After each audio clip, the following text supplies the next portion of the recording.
I was hoping that he would be here speaking the next one, and then I'll go behind him. But all of a sudden, I realized he's gone. So I had to get some things worked out there so I can go right behind. But I think we're good to go. We did mention we're going to start at 3 o'clock. I was supposed to be up at 4 o'clock, actually, but since he's not here, we're going to start, right? Since the members are here. We're going to try to discuss quite a bit of things today, but I'm trying to not hold you too long. My lectures for prostate is actually 3 hours and a half long.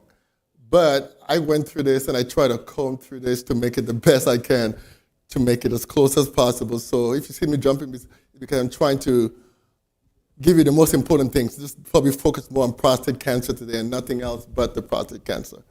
Okay? So let's have a word of prayer and then we'll get into this quickly here. Father God, we want to thank you for your grace, your mercy. We want to thank you for this opportunity of coming before you. And we pray, Lord, that you may be with us, Lord, and help us, Lord, that we may be able to have good care of our bodies and be able to have optimal health so we can end this gospel. In Jesus' name we do pray. Amen. All righty. Let me get started here. Okay. All right. So today we're talking about you and your prostate, natural approach to protecting and healing your prostate. How many of us have prostate in here? Don't raise your hand. Ladies, don't raise your hands. Amen, amen, amen. How many prostates do you think you have? I hope you have one. If you have more than one, we're in big trouble. Huh? We either need to do something to you or probably put you in science. Right there, Mike. Oh, my goodness. You hear that? He said if it wasn't for his prostate, he wouldn't be getting any exercise. Well, I don't know how you mean it, but I'll take it as a good way, right? Oh, okay. You meant it that way. Okay. I was thinking a different direction, but anyhow. But we'll leave it there, right? We'll leave it right there. All right. So let's move forward here quickly here. Let's move forward. Am I going backward or forward? Let me see here. Okay, there we go. Is it?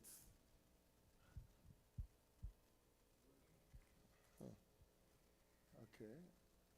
Okay, yes. Okay, so let's get a disclaimer here. Well, you know, it comes with that. I am going to be talking about a few things, and I probably will be saying a few things. Well, a disclaimer here. So I'll be discussing something, even though I'm a physician as well. The idea is if you're going to implement any of these things, some of you guys are on medication, different other things, please talk with your physician first before you implement anything, okay? Yeah, because there's certain medication things that you may be doing, you may be having. So just let your physician know. It doesn't mean that anything I'm saying up here is dangerous. It's just you need to let your practitioner or your oncologist or whoever is actually dealing with, or your urologist, whoever's dealing with your prostate or any other medication, okay? All right, but as I said, everything we're talking about today is safe and effective. All right, I hope you're not going to be doing this all the time.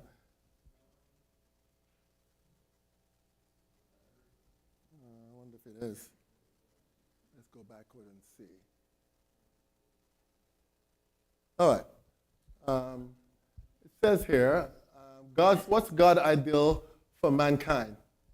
He says, Beloved, I wish above all things that you may be prosperous and be in health, even as your soul prospers. Yes, the Lord wants us to be healthy, to be in good health. He wants us to live long, lasting life. Why is that? Why does the Lord want us to live healthy, long lives? So we can propagate, what's that? There you go. If you're dead, you can't do nothing, right? You can't propagate the gospel. If you're sick, you can't propagate the gospel. So the main thing is God wants us to be in good health. He wants us to be prosperous as well. And that's a good thing. It kind of helps with the gospel, to carry the gospel out.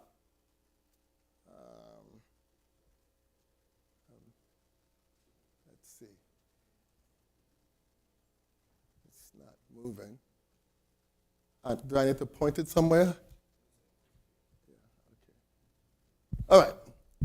So let me see if I can use my computer here, and I probably can move forward on some things. But in the meanwhile, while he's working on that, you can, yes, that's good. Yeah, you can just do that. So could someone tell me what these guys have in common? Ah, yes, I know you were going to say that. I know someone was going to tell me that. Yeah, that's what I was doing, yeah. Let me see.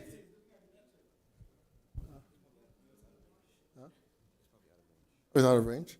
Or should I come down? Okay, let me see. Well, it's not even here as well.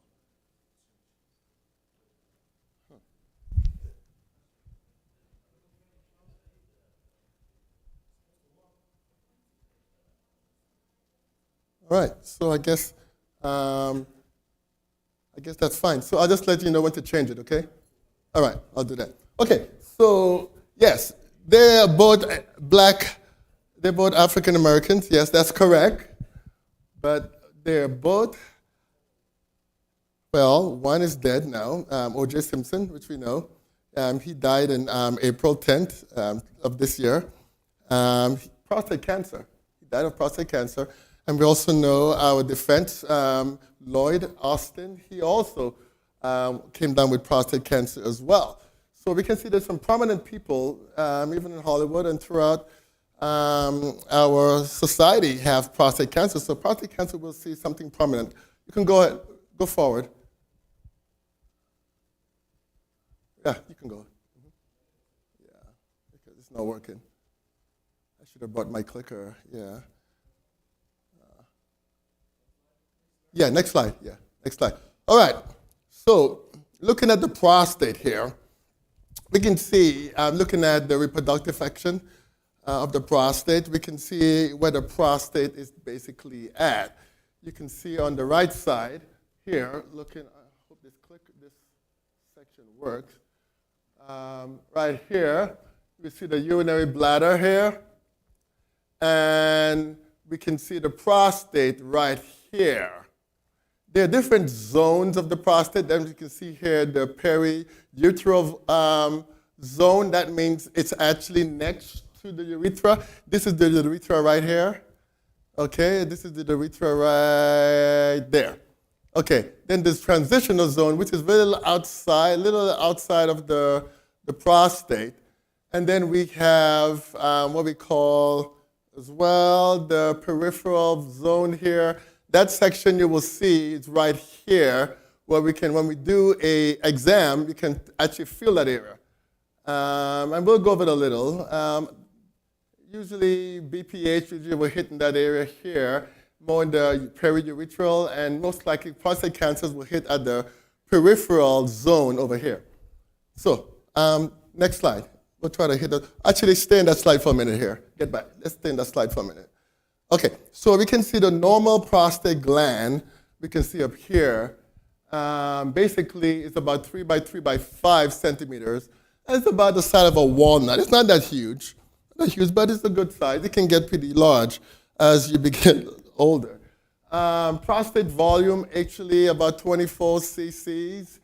As we get older, by 50 to 54, you can get like 38 cc's. I have seen it up to 124 cc's, sometimes even more. You can get to that age. So as we'll see eventually that there are a few things that can cause that to happen. They're saying that as we age, the prostate enlarges. Possibility, yes, that's true.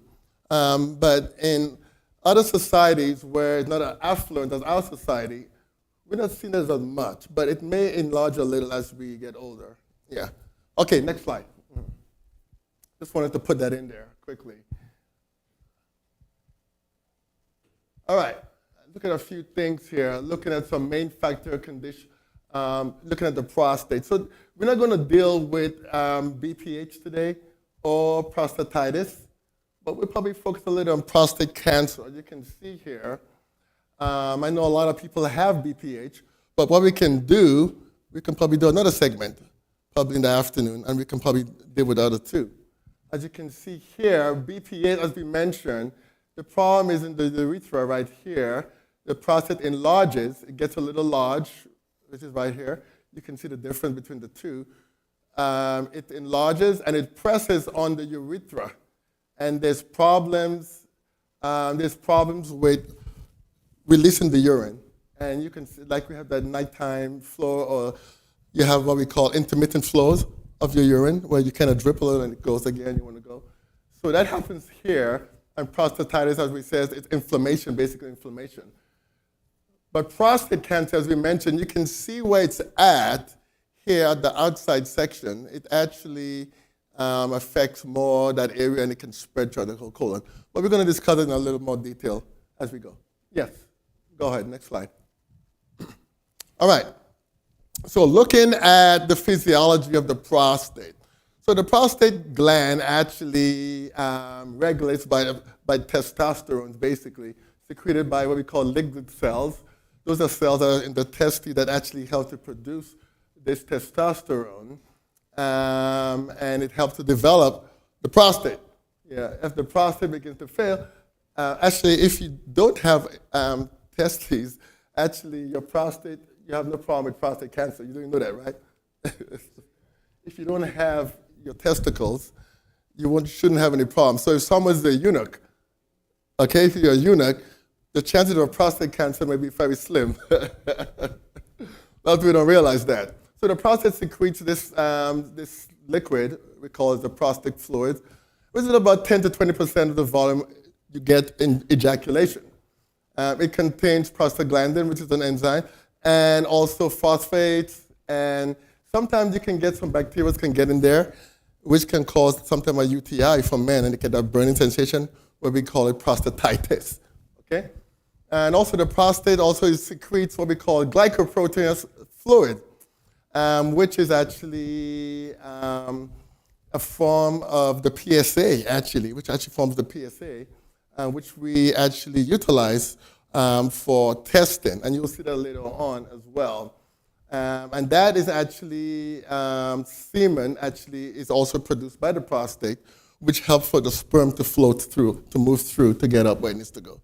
So the prostate definitely has a lot of factors involved, but definitely, it's definitely needed to produce semen for sure, to get that sperm where it needs to go. All right, let's go, next slide.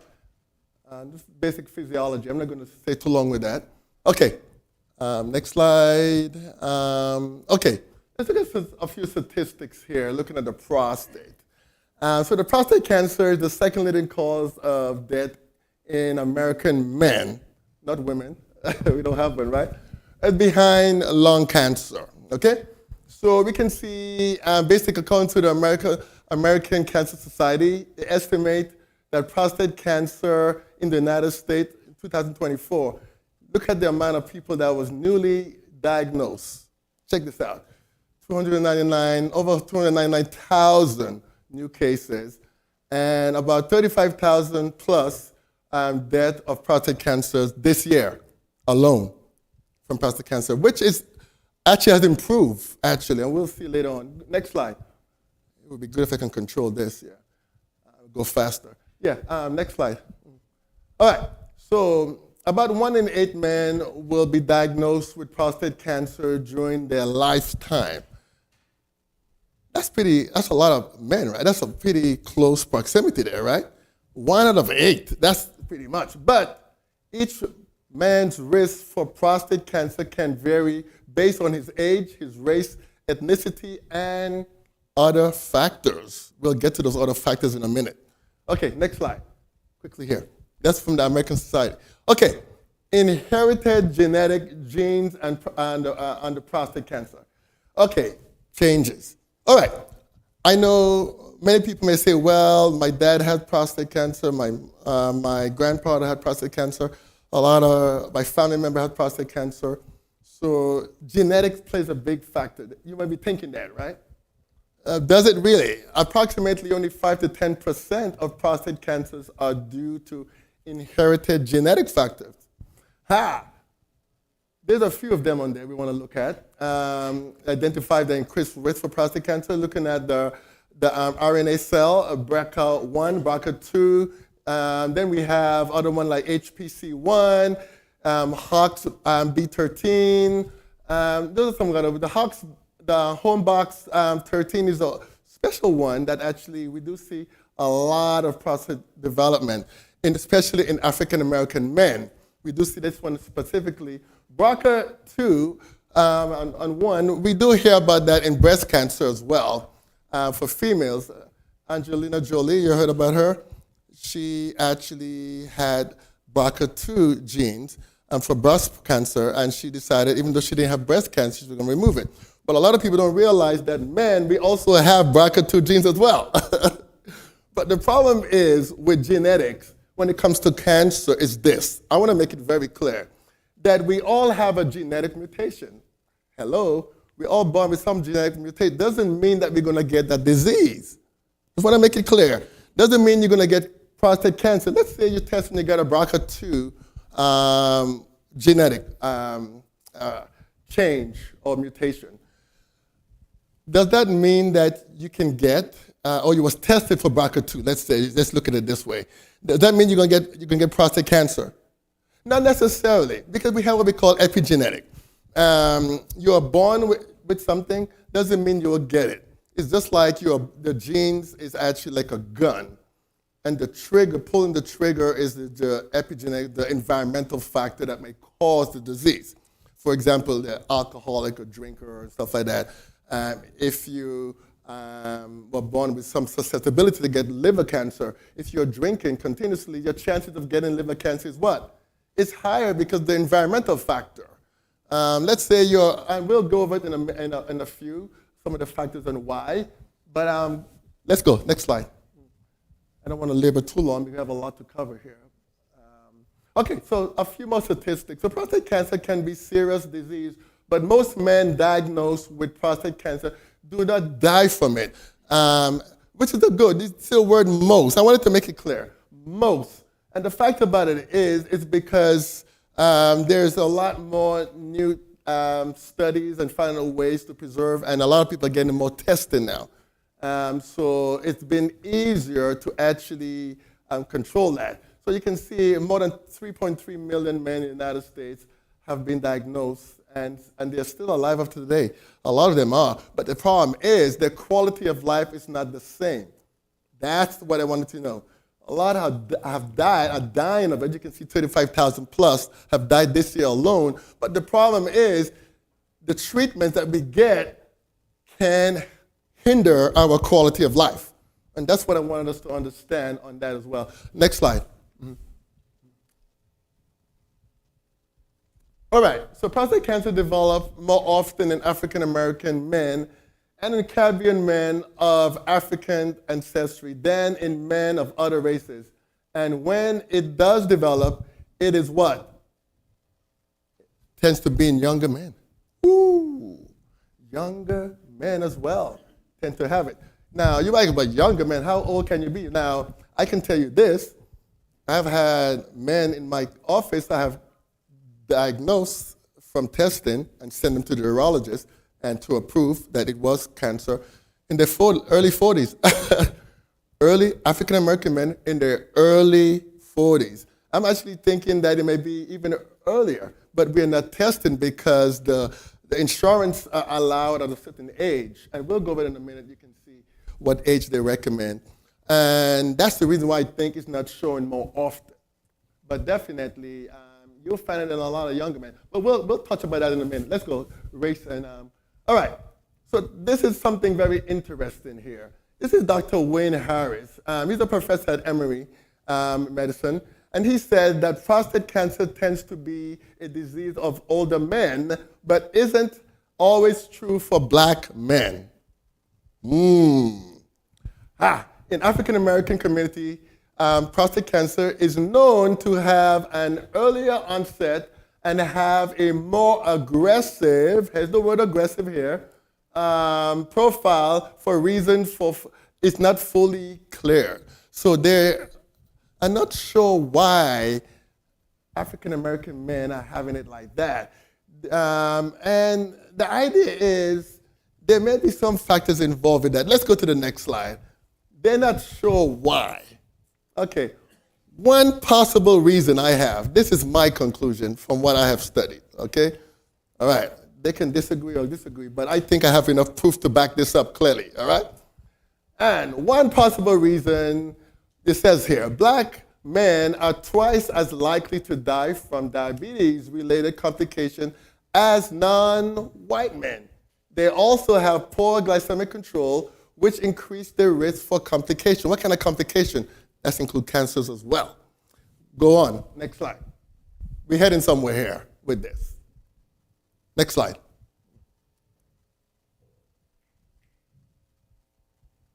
Yes, okay, hyperglycemia and prostate. So we realize that diabetes does play a factor here, okay, with that. So we're gonna get into that quickly. So this is a study that was looking at hyperglycemia consistency. It promotes expressions on the MR375 and the MR182 relationships. Those are markers there that they're looking at and looking at the development of prostate cancer and the expression on gene expression. And they're finding out that definitely that hyperglycemia does play a factor on prostate cancer. So go on, next slide. This is what this is actually saying here. So type 2 diabetes and risk of prostate cancer. This is a meta-analysis, which means they got a whole bunch of research and brought them together to come to conclusion here. All right? Analysis. Okay, here's what they found here.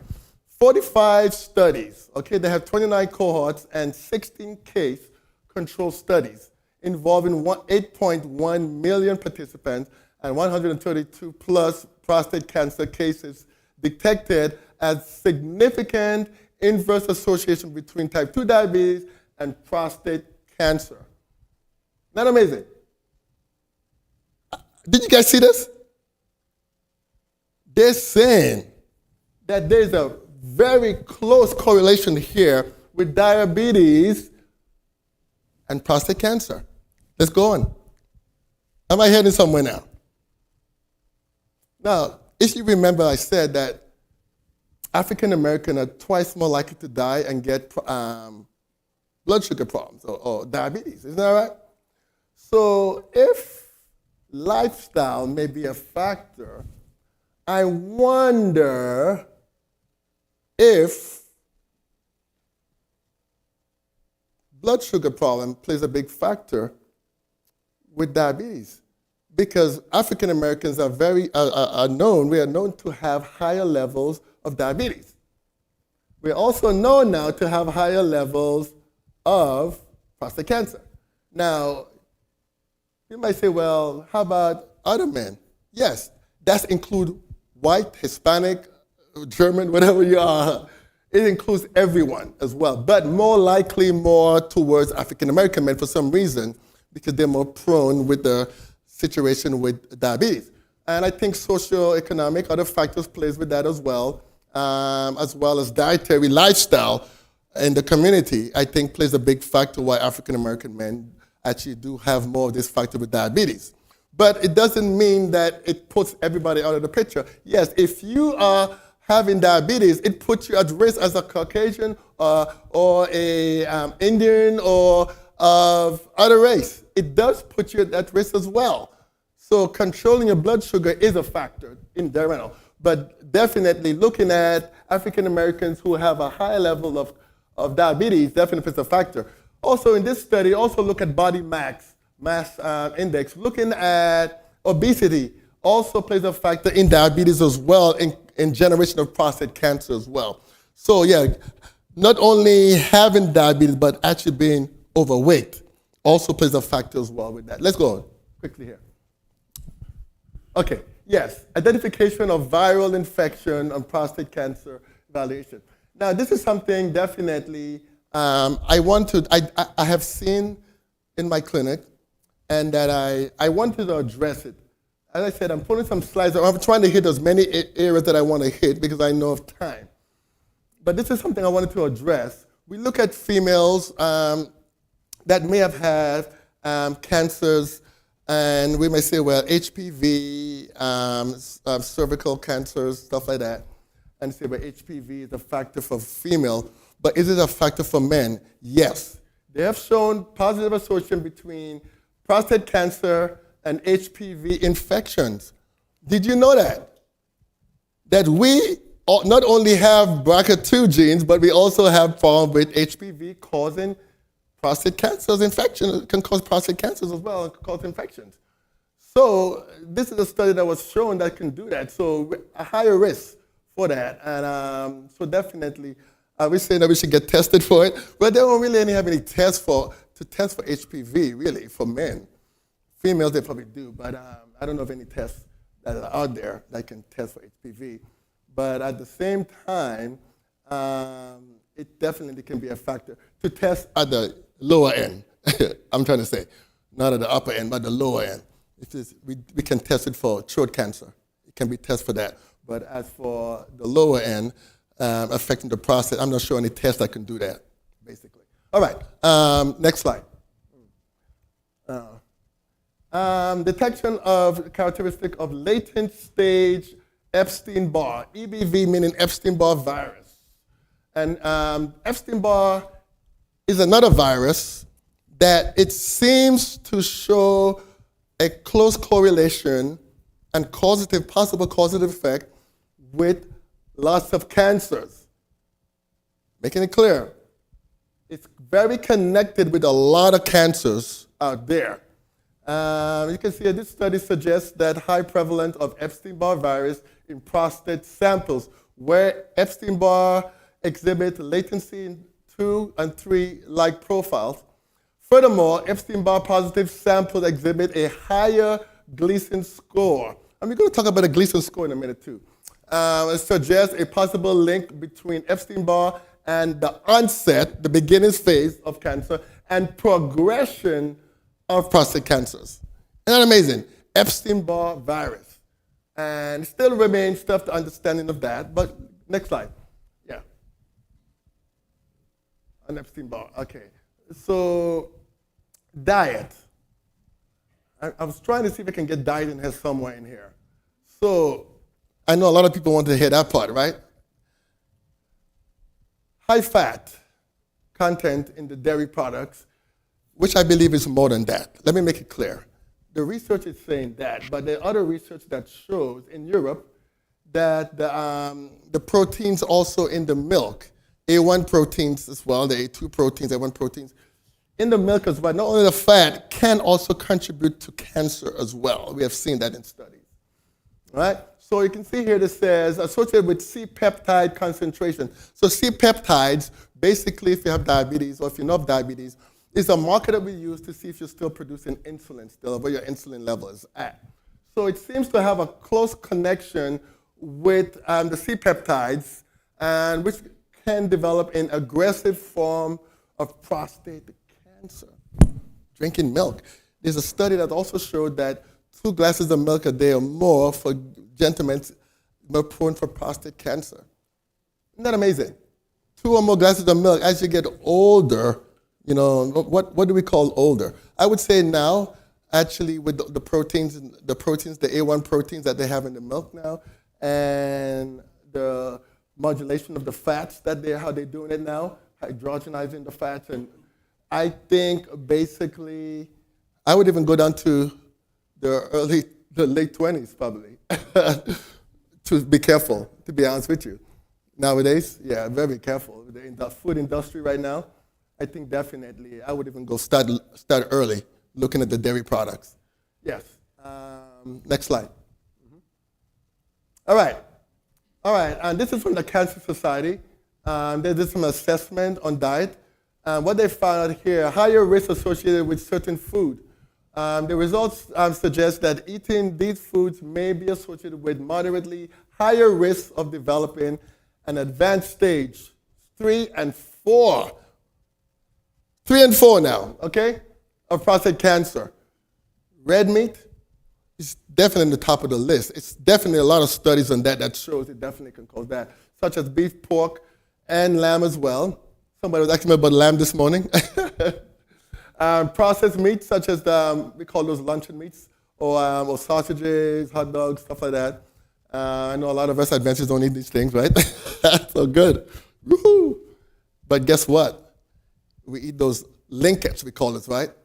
We call it linkets and dinner roast and all this stuff. These are also cancer causing too because of the chemicals that are in those. Just wanted to put it out there. So we want to get more wholesome in our foods, okay? Process. So this one is going to shock a lot of us. See this one right here? Eggs with the yolk. Oh my goodness. Eggs with the yolk. The studies finding also suggests that eating eggs with yolk also increases the risk of dying from prostate cancer. Can you believe this? Now, guess what they have found in eggs as well? Leukemia virus. They have found in the eggs leukemia virus. Now, I believe it's probably due to how chickens are raised and they're taking the eggs. I think if you get the wholesome eggs, how it's done right, I don't think you will find those in there. But I think they're looking at the, eggs that are actually raised and stuff like that. Yeah. Yes, go ahead, Linda. You're right. Right. Yes. Well, that's what I'm saying. I think the study, I'm not sure what kind of eggs they use in the study, but I'm thinking it was probably just regular eggs from chicken that are actually hormones, antibiotics, and all those things, and they produce, these eggs. And I believe that's probably what it is. I don't have any study to prove what I'm saying. And the other one about free-range chicken with organic eggs, things like that. But I'm sure those are probably the healthier way back then that people actually ate eggs, things like that. So, yes. Next slide, please. But the closer we go to plant-based, it's better for us. Yes. Next slide. Yes. Okay. Now, I just wanted to throw this out there. Not that I'm trying to make anyone vegan. I was saying that, but I have to throw it out there, Vegan diet may offer a lower risk of prostate cancer. Well, I didn't say that. I think the props did, They said this lower estimated risk is seen in both white and black vegan subjects. All right. Yoo-hoo. Amen. And all of us. I know somebody was waiting for that. So definitely, this is done by the American Journal of Clinical Nutrition. That's a study that they did, and they found that definitely a vegan diet, which Adventists advocate, right? We do advocate a vegetarian diet, a vegan diet, because it does have a lot of benefits in it, especially for prostate cancer. But when I mean a vegan diet, I don't mean those analogs, okay? I'm not talking about an analog. I'm talking about a vegan diet, the diet that they ate in the earlier years of Adventism opening up. Yeah. Flour, plant-based, whole grains, whole fruits, different diet, not processed. All right, next.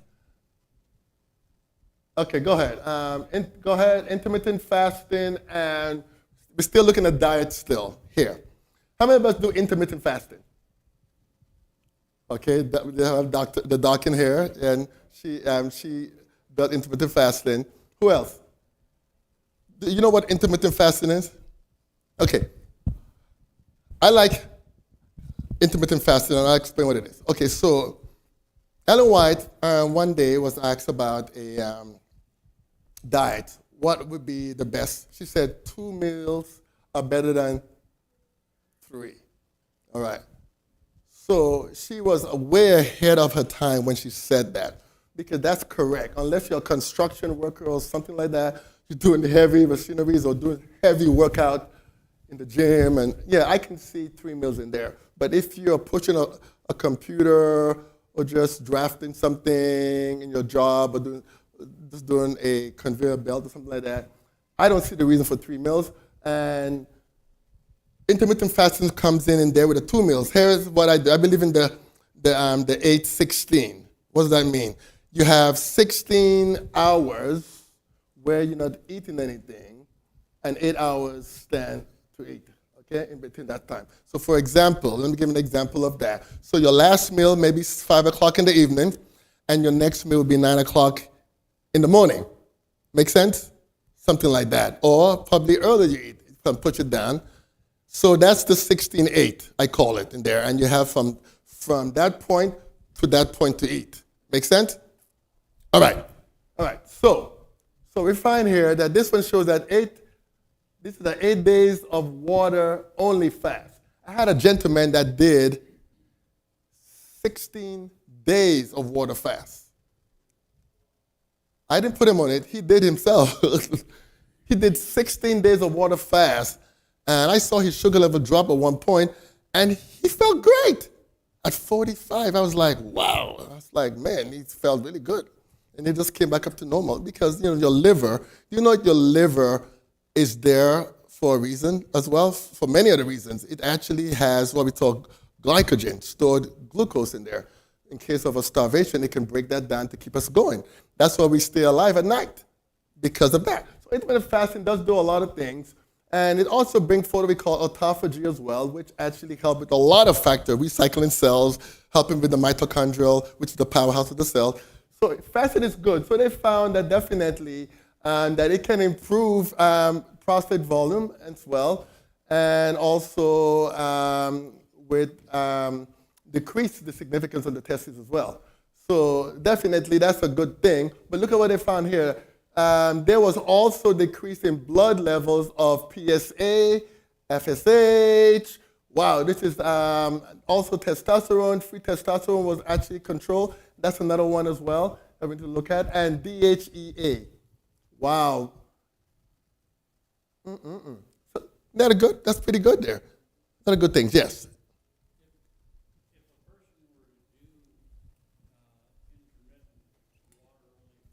Yeah.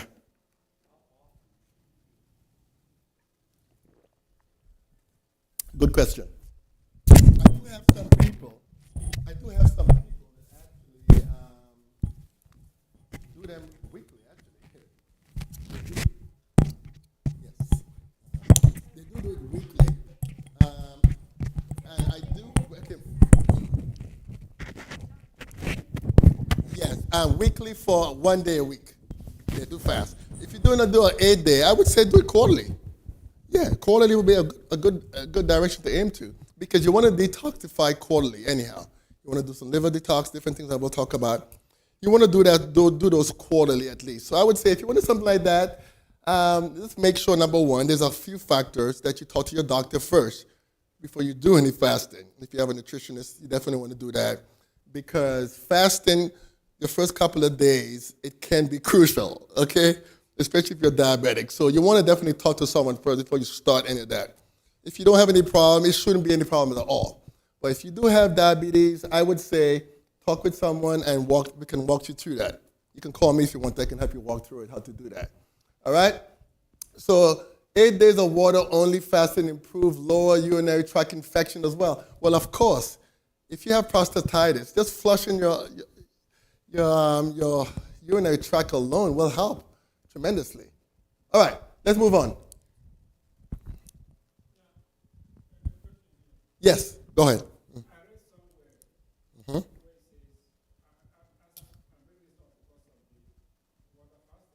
Yes.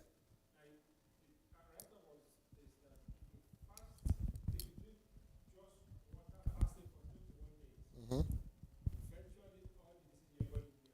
Yes. Yeah, let me get to that. Now, actually, yes. Water fasting, it does a lot. Yes, it does a lot for the system. You got to remember this, that majority of our body is water.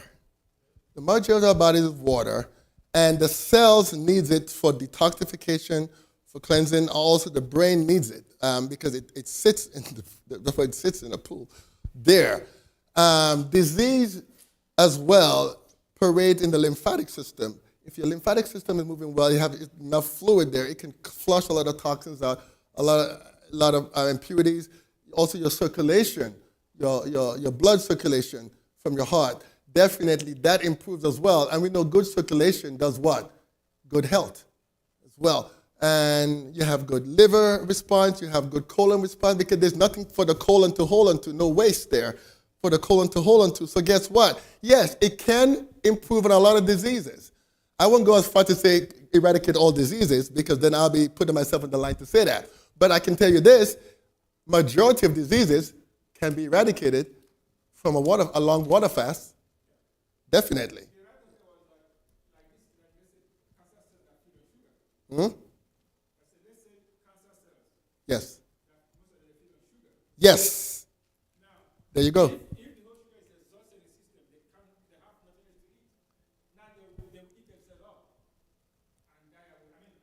No, that's why I'm saying definitely you have a major point there because yes, cancer cells they feed on two things. They're like two things.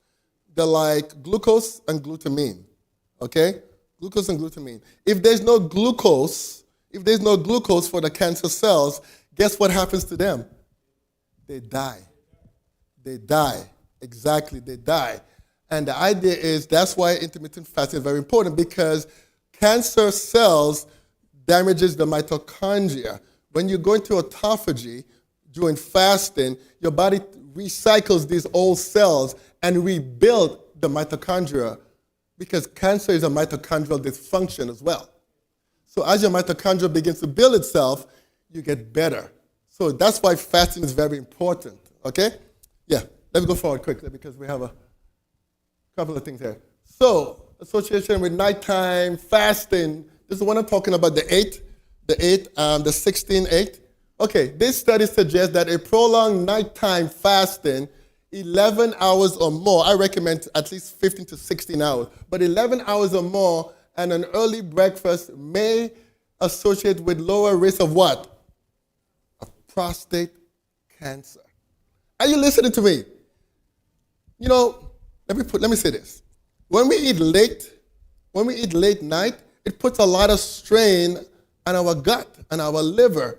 Do you know that the liver recycles most of the hormones in our bodies? And if we are actually at nighttime, we are eating late night, the digestive tract is actually working overnight. On digestion, the liver doesn't want to do that. Neither does the GI tract wants to do that. So eliminating all that gives your liver a chance to do what it does best, do its work at night.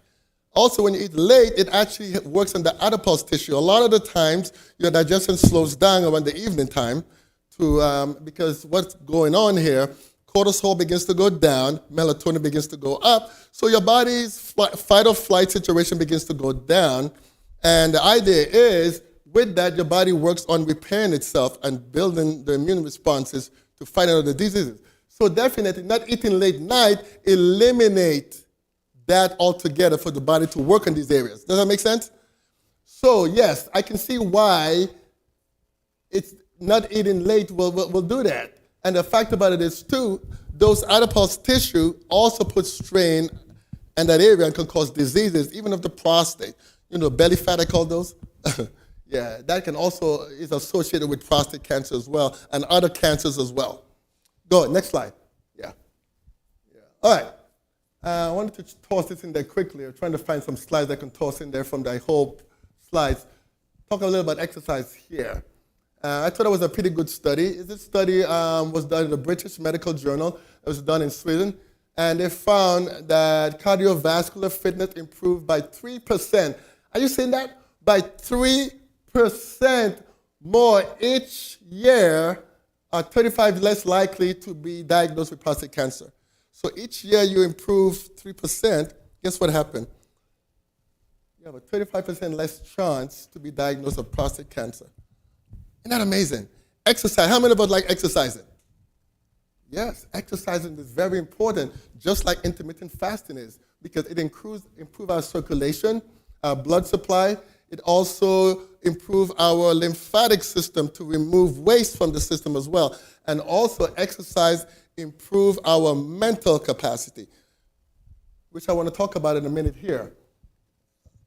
Do you know that most cancers, including prostate cancer, has an emotional point? There's always an emotional point to most cancers, like a death in the family of someone that was close to you, a broken relationship, a job you loved for 20 years, you got fired off of it.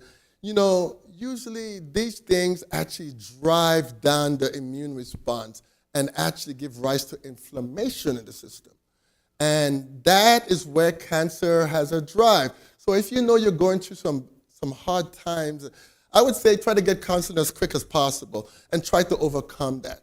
What I see in my office a lot is that people come in with a lot of different kind of cancers and different things. And I found, and even autoimmune, I've found that a lot of the time is baggages that they're carrying for many years and that they can't get rid of these things. And just getting rid of these baggages, seeing a counselor and talk it through can help tremendously reducing the cancer. And a lot of the time people might wonder why I'm not getting better with this cancer. I'm doing everything. It's because you're probably carrying a lot of emotion about it, a lot of anger and hate, resentment. All these factors can actually drive a cancer. All right? Just want to make it clear with exercise as well. So very important. Yes. Just wanted to toss that in there as well. All right, next slide. All right, occupational exposures. All I want to stress in this was a study that was done on farmers. And the farmers, they found that they were almost 4 times more likely to have prostate cancer compared to the other groups. Farmers, 4 times more likely. All right?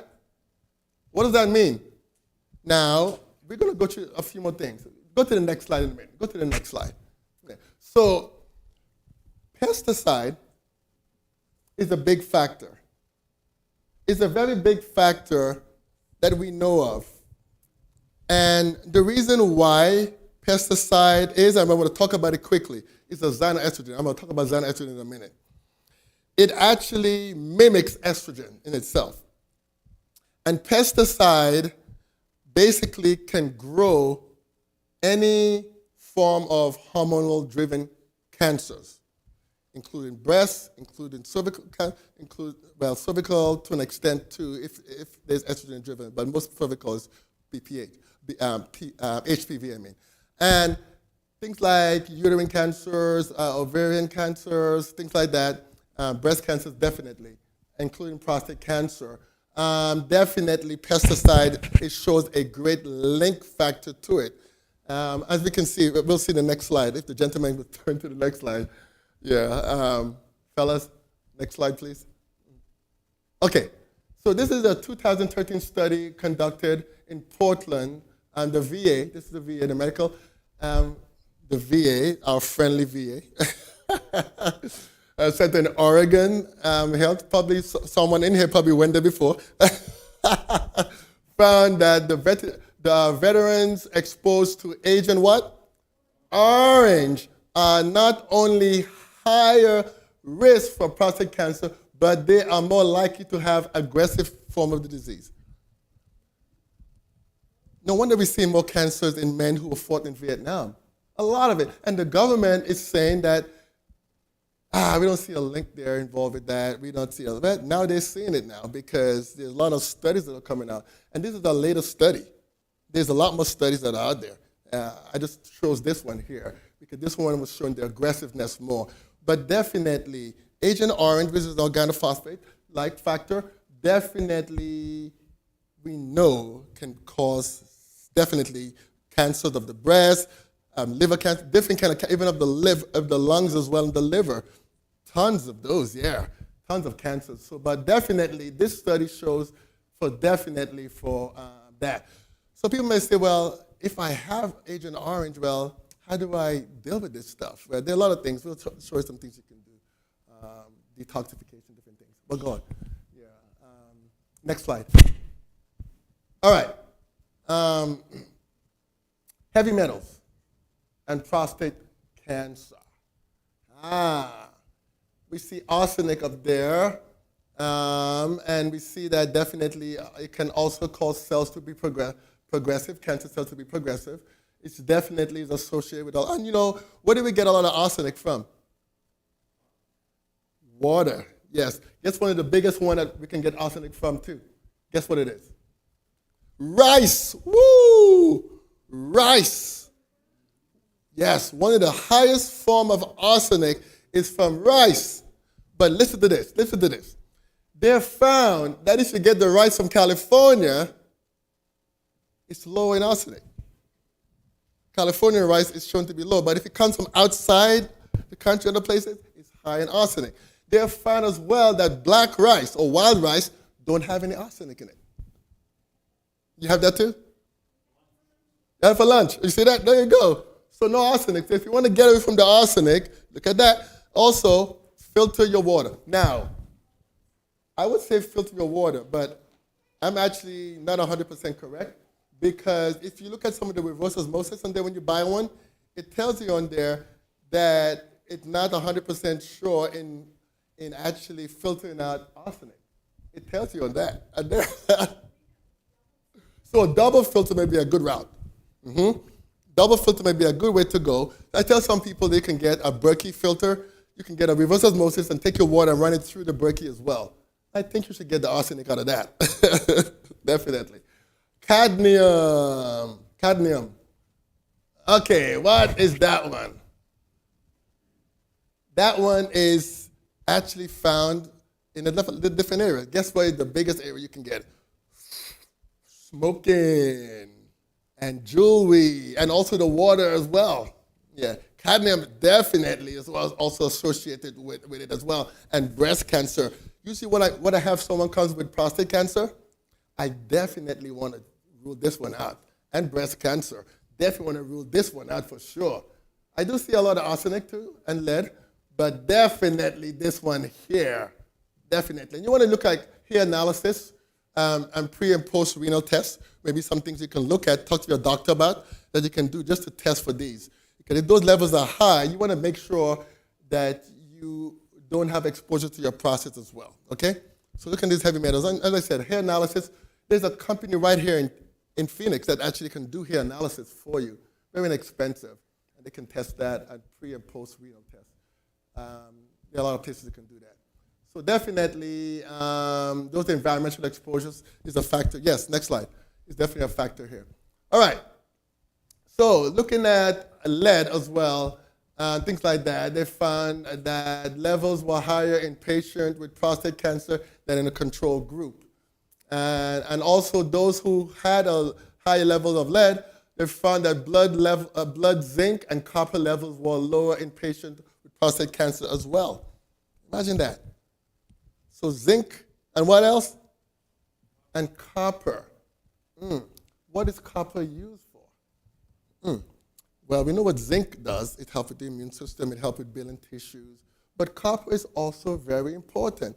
You know, one of the major form of aneurysms, guess what it is? Copper deficiency. The ballooning of the blood vessels. Bow. Copper deficiency. We need it for red blood cell production as well. Copper is very important for a lot of things. But it's definitely needed for a healthy prostate as well, too. From the food, from foods, like you can get it from nuts and grains, and that you can get it from those as well. Yeah, it's high. Anything from the ground, food from the ground, like potatoes, you can get a lot of copper from those as well, too. All right, definitely.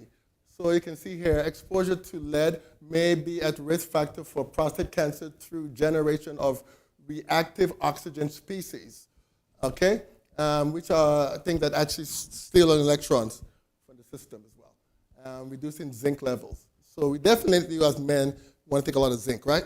Next slide, please. Yeah.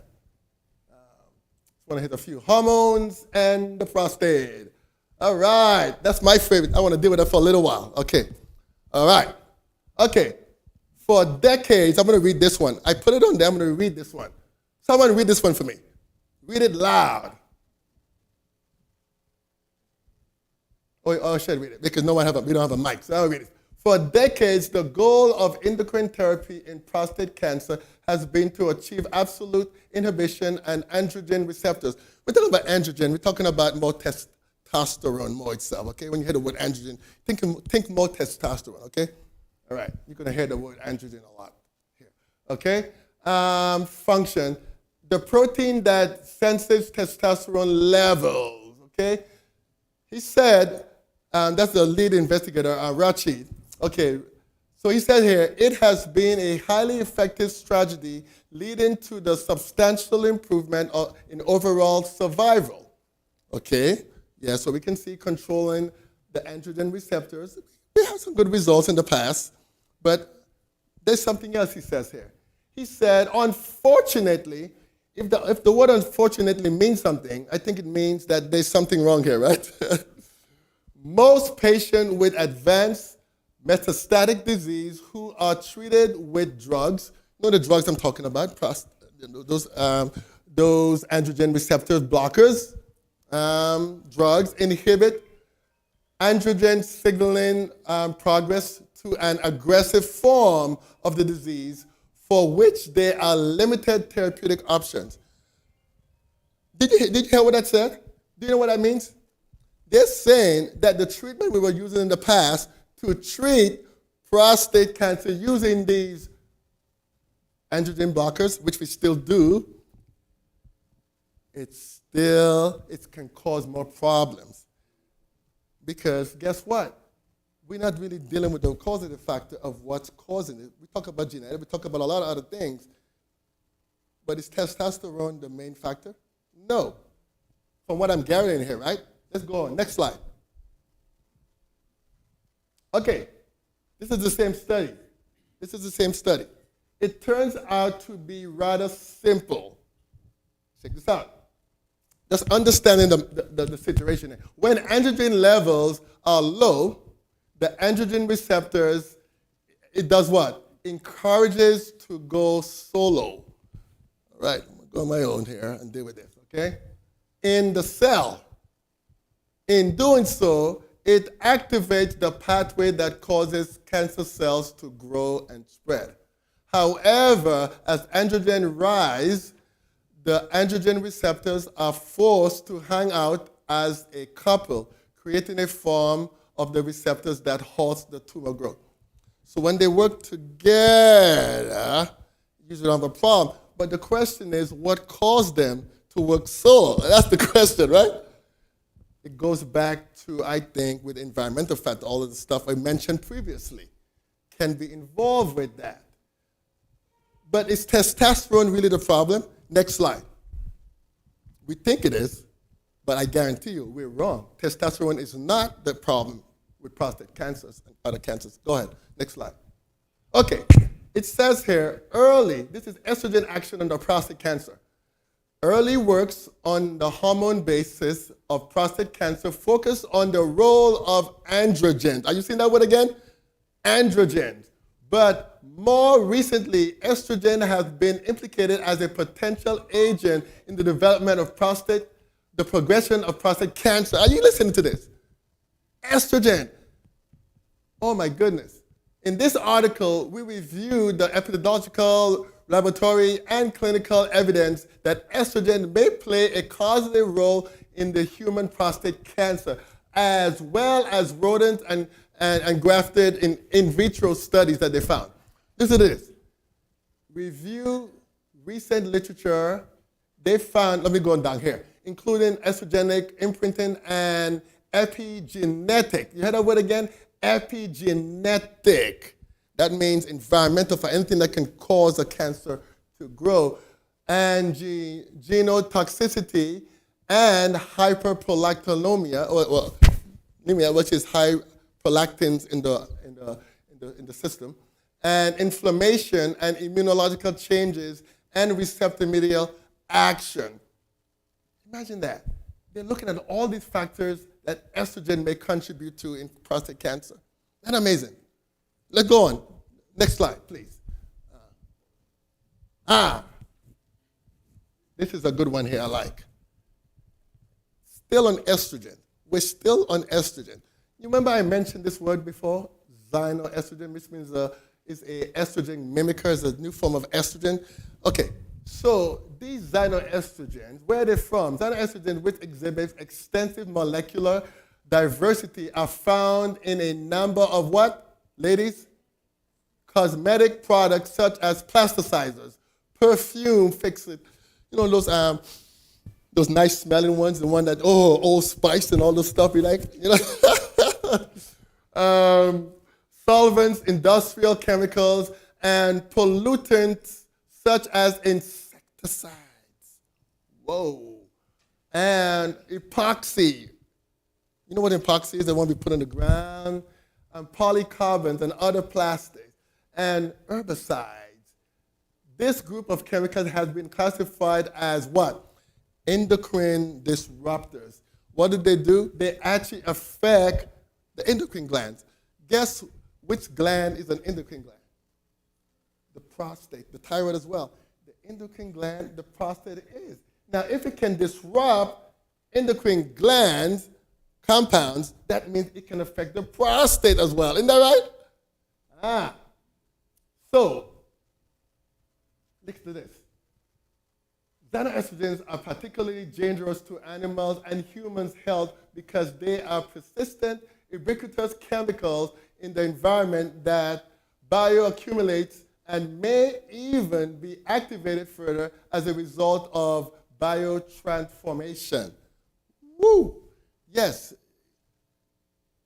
Yes, Mike. Yes, go ahead, Mike.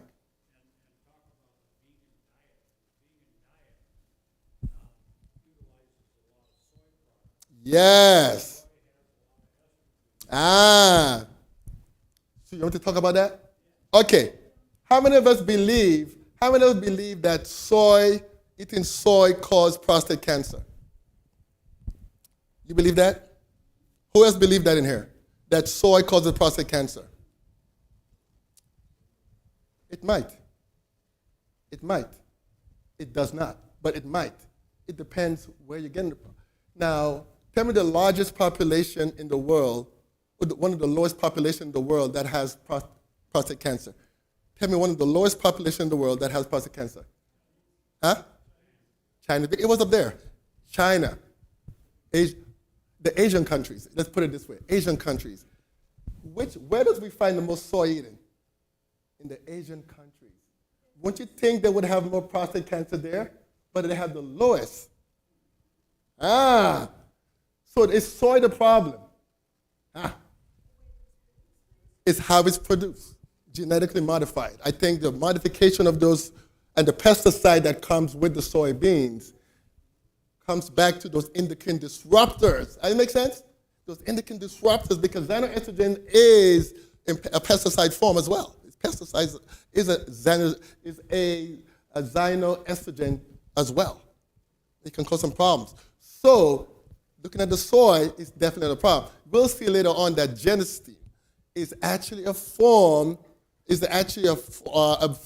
that comes from soy that's very known to treat prostate cancer. We'll get to that. Next slide. Next slide. We have to find a way to change this. Okay. That's where I want to go. Progesterone. How many of you believe that we men have progesterone? Do you believe we have progesterone, Mr. Mike? Of course, we have estrogen, we have progesterone as well. Listen to this. You guys are going to be shocked at this study here. This is going to shock you to death. Okay, I'm going to tell you about this study. Okay, at the University of Laval in Quebec, progesterone inhibits estrogen from binding to what? To the what? So are we saying that estrogen can bind to the prostate and that progesterone can prevent that? Okay, how come we don't hear it in our doctor's office, right? How come we don't hear it in our doctor? And the presence of progesterone receptors was clearly acknowledged, that we men have progesterone receptors. Isn't that amazing? Let's go on. At the Institute of Biological Medical Experiment in Buenos Aires, it was shown that progesterone shrank prostate weight in test animals. Are you listening to this? It shrank. Now, men will say, well, how do I get this progesterone? How do I get that? You can get it. You just have to get it. I can tell you, you can get progesterone in its full form, and you can rub it right on the prostate. And the testicles, and the testicles. And well, you can't rub it on the prostate because it's not there, but you can rub it on the testicles. Okay? Rub it on the testicle and it will absorb, but you have to get a good kind of progesterone. The good one. And it is shown to help with the prostate as well. Okay? So listen to this. So that it shrinks the prostate and reduce 5-alpha reductase. What is 5-alpha reductase? We have testosterone, and then we have DHT down here, which is dihydrotestosterone. For that to become dihydrotestosterone, there's an enzyme called this one here. It has to break it down to become DHT. And guess what? If it's blocked, It cannot become DHT. That's one of the ones they use in BPH to actually reduce this factor here. But we find that things like saw palmettos can help with that as well, too. And it also causes baldness as well. So progesterone can actually help with that. Woo! Isn't that amazing? Check this out.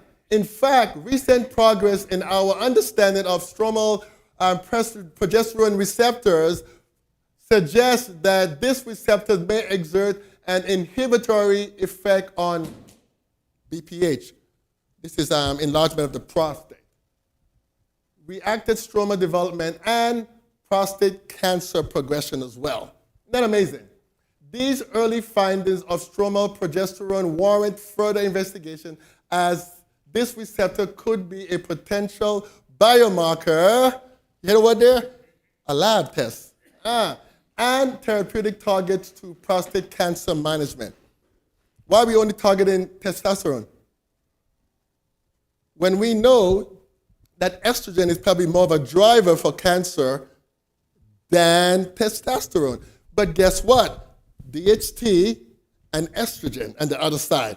Testosterone, then you have estrogen. They formulate from testosterone.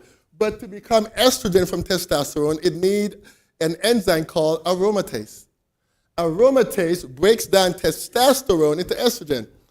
Now, check this out. If testosterone is a problem, then don't you think that if you have high testosterone and you control it, that you won't have enough testosterone to make estrogen breaking down? It makes kind of sense there, right? That if you have high testosterone, your body can aromatase or break it down into estrogen. And that can become a factor too. I've seen it in my lab tests. I've seen it where men with prostate cancer have high level of estrogen. I've seen it in the levels. It's definitely clear and it shows it's there. So the idea is to control the aromatase or control estrogen as well. And the liver is one of the biggest factors that can do that. And we'll go over that in a minute here. Yeah, if I can get to it. I have a lot of slides there, but I try to go, next slide, I try to go as fast as possible. Because as I said, this can go like 3-4 hours. I have lots of stuff I can cover here. But I just want to educate you on these things. Okay, this is the same thing about xenoestrogen. I'm going to just read at the bottom here.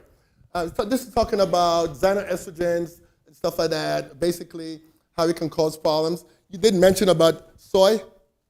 Okay, I'm going to drop down here to this one here. So these are the two compounds that are outside. It is actually xenoestrogens and phytochemicals. Those are two external forms of estrogens, okay, mimickers. But phytoestrogens, and what it says here, made naturally often shares structural features with endogenous E2.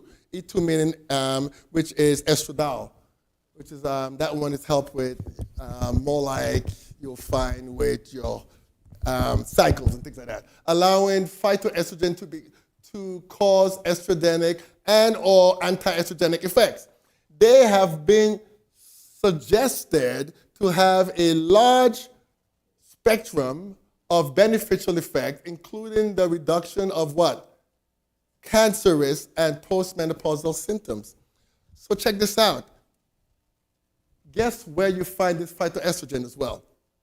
Flax seeds, soy as well. And cruciferous vegetables, you can find them in there as well. Saw palmettos actually has some effect, but it has what we call the 5-alpha reductase and inhibitors in there. Yeah, that's what it has in there. Yeah. Yes. Next one.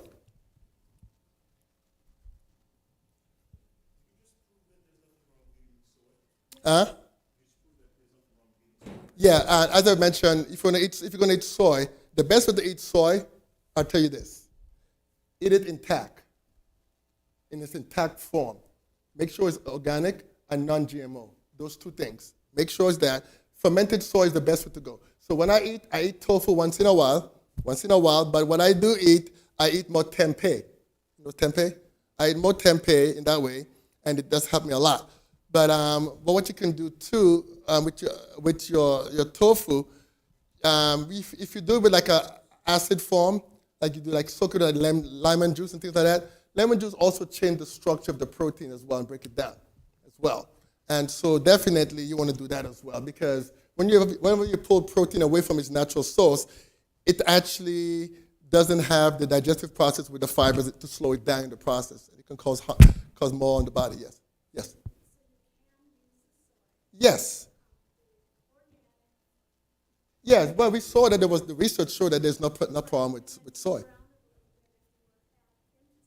Yes, yes, yes. Right. Somebody had a question over there? Yes. Yes, the same thing. So I used to get a milk back in the days, fermented soy milk. Actually, you can do that. But yeah, the same thing with soy milk. If you do the soy milk, it's still going to have this whole form in it.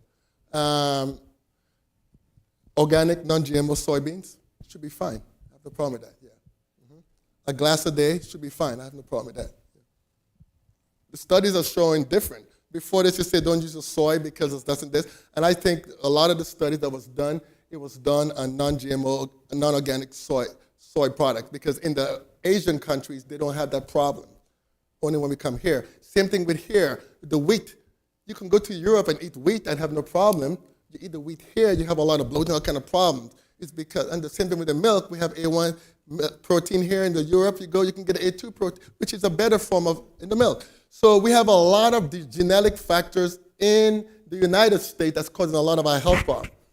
So there's some low estrogenic foods. These are foods if you actually have cancer, breast cancer, prostate cancer, whatever one, and you definitely want to look at food that are actually low in estrogenic. Those are some good foods there to look into as well, okay? If you just wanted to get an idea here.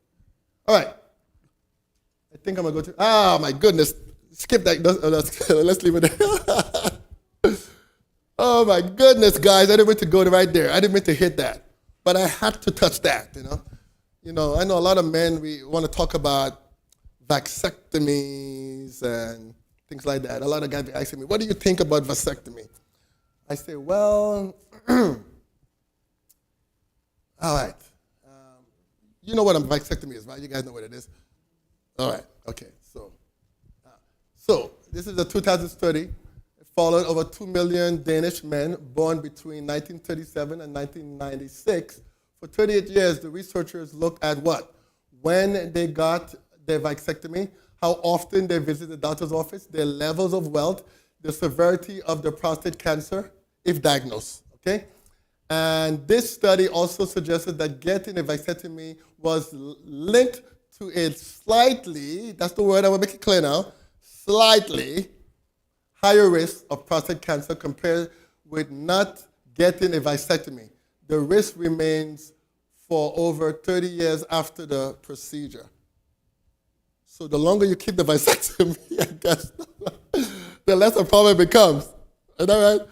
So this is the study. So this is I think that they have a couple of studies like that, but this is interesting. So does that mean you're going to get prostate, if you had a vasectomy, you're going to get prostate cancer? No. But there, as we mentioned before, there's a slight risk, but there are a lot of factors involved, right? A lot of components involved. If you're eating a good diet, a good lifestyle, you're detoxifying from chemicals and different things like that, all those plays a factor there as well, okay? So I don't want you to walk out of here saying, Dr. St. Rose says, I have a vasectomy, I'm going to get prostate cancer. No, I don't say that, okay? All right, next slide. All right, types of cancer. Actually, you know what? Let's skip that. Okay, if you want to take a picture of it, we can do that. But there are a few kind of cancers here. Adenocarcinoma is the most prominent ones. The ductal cancers is aggressive and spread very quickly. You don't see that one much often. And look at this one. This type doesn't necessarily increase your PSA levels. Are you seeing that? So this is one when you hear of adenocarcinoma, you go to your doctor and say, oh, you have adenocarcinoma, prostate cancer. You're like, oh my goodness, this is bad stuff. Okay, do you know what kind I have, doc? Is it a ductal prostate cancer carcinoma? Because there's two different ones, You want to know, okay? But the idea is, even if you go to your doctor's office and they run a PSA, guess what? Doesn't mean you can have a PSA of 2, which 4 is, start looking at the 4, the level. And guess what? You can still have prostate cancer, probably. That's what this is saying here with the ductal. And then there's a transitional cell cancer, which goes around the transitional section of the prostate, which is close to the urethra section here, and your neuroendocrine. This one actually works well with things like melatonin. Yeah, it works very well with melatonin and stuff like that. You have the small cell carcinomas and things like that. And it's very aggressive as well. Yeah, it was very, and squamous cells, those in the smooth tissues and stuff like that. Very rare. And then you have prostate sarcomas. Those are actually soft tissue prostate cancers as well. Okay, next slide. Yeah. Yes. Yes, so melatonin, I think we'll talk about it a little, if we can get to it. But yeah, but actually, I probably may have to continue this probably because I'll cover a bit of stuff here. But yeah, melatonin, as you brought it up, yes, it actually is a receptor blocker for estrogen as well. It actually does help a lot with most cancers, especially endocrine cancers. It does help tremendously well. Almost all endocrine cancers works very well with melatonin in blocking the receptors. So yeah, breast cancer, ovarian cancers, stomach cancers, colon cancers as well, can be linked to estrogen as well. Some people don't realize that. It can. So there's a lot of factors here. What's my time? Yeah. Yeah. So there's therapeutic melatonin. So I try not to talk too much of doses, but they're found in China. I was in a convention, cancer convention in Reno, and one of the doctors, Dr. Schallenberger, he was talking about melatonin as a good form because it actually helps on the mitochondria. It actually helps restore mitochondrial function as well and restore immune response as well, but it also blocks the receptors. And he was talking about it, and there was a Chinese lady in the audience. She was a Chinese doctor as well. She was visiting because a lot of people come from around the world. And she said, melatonin, interesting, you're talking about high levels. At 25 milligrams or higher in China is considered to be a birth control. For women. She said, wow. I was like, isn't that amazing? She said, I didn't know that. Yeah. But yeah, in China it's considered to be a birth control. But those are the levels we look at for controlling cancers and different things as well. 25 milligrams higher, the higher levels, the better. So it's amazing. So, yeah, so but melatonin, the good thing about melatonin is that it doesn't have a negative feedback. So if you take it, your body doesn't stop producing it. So it's not a bad thing. Your body produces it in the pineal gland, and it's good for a lot of diseases. It actually sharpens the brain for someone to have Alzheimer's as well. It's the number one antioxidant in our body. There's no antioxidant in our body stronger than melatonin, not even glutathione. I think it's like 5 times stronger than glutathione. Yeah, it's very powerful in preventing COVID too, in preventing COVID as well. Okay, prostate cancer, early signs. There are what? No warning signs of early for prostate cancer. You can't feel the growing of the tumor, but sometimes you can't, okay, but it says you can't feel the growing of the tumor pushing against anything else. There's no pain. That's the one I want to put there. There is no pain at all. So only how you can find out is by testing. Let me give you an example with that. I had a gentleman came to my office. He came into my office for hypertension, a young African-American in his 40s. He came into my clinic for hypertension, which I see a lot of. And guess what happened? I ran his test, I did some tests, I ran some scans, and I said, wait a minute. I think our focal points eventually should be your prostate. I said, we're going to run some more tests here, buddy. And guess what happened? I got his free PSA level, his PSA back, which was about 8 for a 40-year-old. And his free PSA level was low. Percentage was low. I think it was actually at 11. The lower it is, the chances of cancer is higher. The higher it is, above 25, the chances of BPH is going to be, most likely, if you have a large prostate, something like that. So he came in and I said, okay, well, I can't use it as a gold standard, so I have to send to the urologist. So I sent him to the urologist, and guess what happened? Guess what he did? He ran an MRI first. And guess what happened? MRI came out with 4 lesions on his prostate. 4 lesions in his prostate. And guess what he said he's going to do? He said, I'm going to send you in for a biopsy, and then we're going to take it out. At 44 years old. I was like, oh, my goodness. I'm not going to tell you what happened next, but he's alive today. Let's put it this way. He's alive. That was about 2 years ago. Yeah, but he's alive. He's doing well. I won't tell you what happened. Go ahead. Go ahead, next. Next slide, yeah.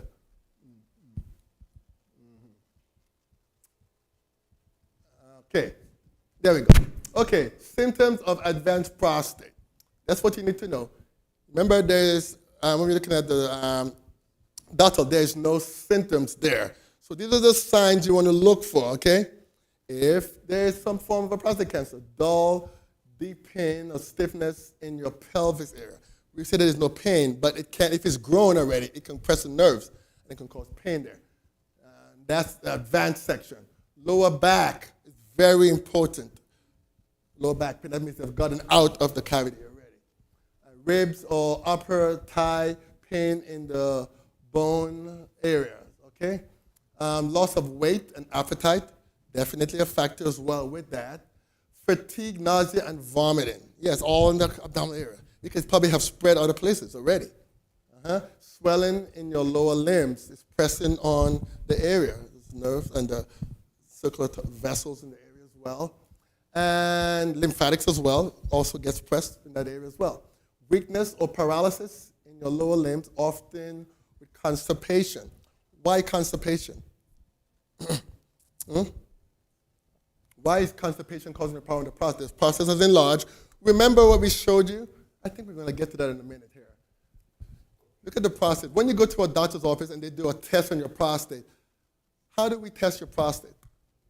Through the anus. Exactly. We do a digital rectal exam, and we go in there and feel it. What are you feeling is the outside of the prostate, where most cancers lies. BPH happens in the periurethral area, right in there, and the transitional, and also the transition area. But the external aspect is where you find most of those cancers at. And constipation, if you're constipated, guess what? That stool is sitting right on the prostate. And it's causing a lot of strain on the prostate as well, because the prostate is already enlarged and the cancer is there. So that can cause a lot of problem, and it can actually prevent circulation to the prostate as well. Okay? And bowel problems. Next slide. So these are the factors you get for the advanced stages. So when you have the later stages, really last stages, once the tumor causes your prostate gland to swell, or once the cancer spreads beyond the prostate, like way beyond, you have these symptoms. You have a need to often, because people don't realize that. Yeah, as the prostate cancer begins to grow, so is the prostate as well. You may not start with a enlarged prostate, but eventually it can become an enlarged prostate. So this is what they're talking about here. So a need to pee often, especially at night, and you may think you have BPH probably, but you don't, Trouble starting on the urine, which is intermittent as well, urine, and weak streams, or that can start and go, intermittent streams, pain and burning, the pee, could be inflammation there. Also that comes with prostatitis. Also less fluid when you ejaculate, yes, because the semen actually is involved with that and carrying the sperm to where it needs to go. Blood in the urine or semen, yes. And pressure or pain in your rectum. Of course, that's what we tested, right? So you're definitely going to have pressure and pain here. Pain or stiffness in the lower back, hips, again. Those are still when it gets to the last stages. And then new trouble getting erections. Oh, right. Now, if that happened already, you definitely need to see the doctor and that fast. All right, next slide. All right, when to start prostate cancer screening. All right, this is going to be something that we need to look at. It's going to be a little different for African American or black men. According to the American Cancer Society, black men with a father or brother who had prostate cancer when they were younger than 65 should start screening at the age of 45. Makes sense, right? That gentleman that came in was 44. Remember? Mm-hmm. And black men with more than one close relative who had prostate cancer when they were younger than 65 should start at the age of 40. Isn't that amazing? It says that if you do not fall into one of these category of high risk category, you should start getting your screen at least at 50 years old. All right? So if you're not African American, you're Caucasian, you're Hispanic, you are Jewish or wherever you're at in the cultural ratio, or definitely 50 is a good age. Everyone should continue to get screening every year or every other year. How many of us do screenings in here? How many of the males do prostate screening in here? Every year or every other year? You should, especially if you're over the age of 50. You should do it every year. At least checking your PSA level, at least that, okay? And looking at symptoms that you are having. Tell your doctors the symptoms that you're having so they can do further testing. And just to make sure, looking at your free PSA. The free PSA, the percentage, is the one you really want to look at for prostate cancer. Not really the PSA, as I tell you. The free PSA level will change, and it will definitely let you know if there's a prostate cancer there. You want to definitely look at that. All right, next slide. All right, this is what I was talking about here. Over here, you see what I was talking about here? This is the digital rectal exam, how we used to diagnose for BPH or prostate cancer. We actually put the finger in there, and you do it, you look at the flow rate. So definitely how you do it here. Next slide. So it goes in, you can feel the prostate right here. See how he's feeling the prostate? So definitely, that's the exam you use. On this side here, you can see it. The PSA is the standard blood test that we use, and the free PSA. And so the digital rectal exam is the right route. But for prostate cancer, the gold standard is what? What's the gold standard? The free PSA as well. Yes, free PSA level, very important.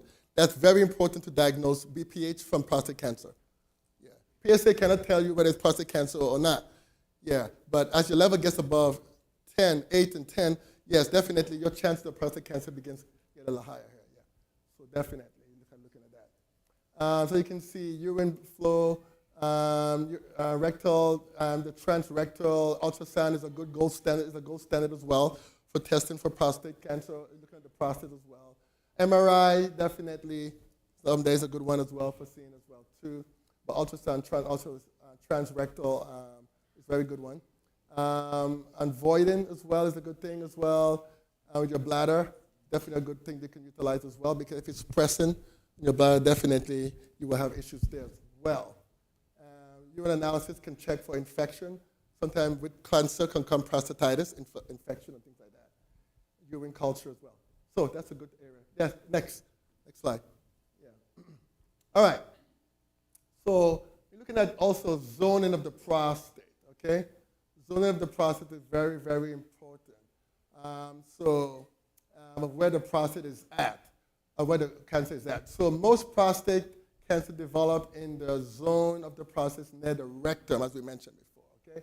So it's the peripheral zone, which is right there, okay, right here is the peripheral zone. And the colon would be about right here. So you can see? So that's where you see the cancer is at right here. And BPH would affect right here. So you can see the difference that you won't have any urinary problem, because look how far it is from there. You see what I'm saying?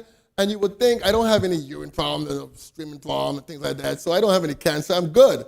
Especially if you have the ductal one. Definitely, that's a problem there. So the idea is that you can see why a digital rectal exam is a good way to go, right? Because it will find it out right here. The doctor will be like, wait a minute here, I feel something abnormal here. But guess what? Most men would not go to the doctor's office because they don't want the fingers up the butt. Are you listening to me, guys? You better get the finger up the behind if you want to live long. Once a year at least, or every other year, whatever, something like that. Okay, I understand we're living in a world right now, but if you want to live longer, you better get that digital rectal exam, done every so often, Especially if you kind of feel some feelings there. At least do it once every other year, at least, I think it can help a lot. So it's useful to get this screening, digital rectal exam. Okay, next one. All right, PSA and cancer. Most men without, this says here, most men without prostate cancer have PSA levels under 4, okay, in the blood. When prostate cancer develops, the PSA level goes above 4. Not necessarily true. Remember we said that you can even have them below 4. But most of the time, yes. Most of the time, yes, above 4. Still a level below, okay, doesn't guarantee that. About 15% of men with PSA level below 4 will have prostate cancer if a biopsy is done. Amazing. If a biopsy is done. I'm not recommending a biopsy if you don't have a sign of prostate cancer, but definitely saying here. But it said men with PSA level between 4 and 10, often called borderline range, have about 1 in 4 chance of having what? Prostate cancer. So as the levels go higher, the chances are here. If PSA is more than 10, the chances of having prostate cancer is over 50%. Wow. So that's looking at your PSA levels here. But we mentioned, look at the PSA percentage as well and the free PSA levels. Prostate cancer cells are less aggressive and slower growing than cells found in many other cancers. About 90% of prostate cancer tumors are diagnosed before the cancer had changed or spread outside the prostate. So that's a good sign, right? But the idea is we need to get testing done, we need to get screening done to keep that under control, right? And most guys, we don't want to go to see the radiologist because we're scared of getting the finger up in the behind. Right, next slide. At least ask for a test. Okay. Factors that may raise the PSA level. Okay. Older age, yes, it can do that. Having an enlarged prostate, yes, your prostate gets enlarged. Things like estrogen, testosterone, definitely can enlarge the prostate as well. Taking a lot of growth hormones as well can do that as well, such as pesticides. Prostatitis as well, having a lot of infection and inflammation, bacterial, HPV, all that stuff can do it as well, can raise the pH level. But anything can raise a pH level. Look at that. Even riding a bicycle can raise your pH level. So that doesn't mean if you go to your doctor's office, oh, your pH level is high, that means you have cancer. No, doesn't mean that. We have to rule out what's there, basically. And certain procedures as well that you have in your doctor's office can also do that as well, can raise it up. All right, and medicine, certain medicine like taking hormones like testosterone and other things like that can raise your pH level as well. So I'm not a person that actually drive testosterone, say you got to take a lot of testosterone, because I believe your body can produce the testosterone by itself. There's ways of doing that. But some people like to take exogenous testosterone. I believe if you take testosterone by mouth, the chances are most likely it can cause more problem than good than to take it externally. Yeah, transdermal. Yes, okay, yes. What's that? Oh, I skipped that part? Okay. Okay, this is why doctors suggest that men abstinent from ejaculation for a day or so before testing. Yes, so the idea is, yes, when you ejaculate, that it just increases the PSA levels, yes. Huh? I know what you're trying to go at, figure. I know where you're headed. But as I said, when you go into the doctor's office, that's if you go to the doctor.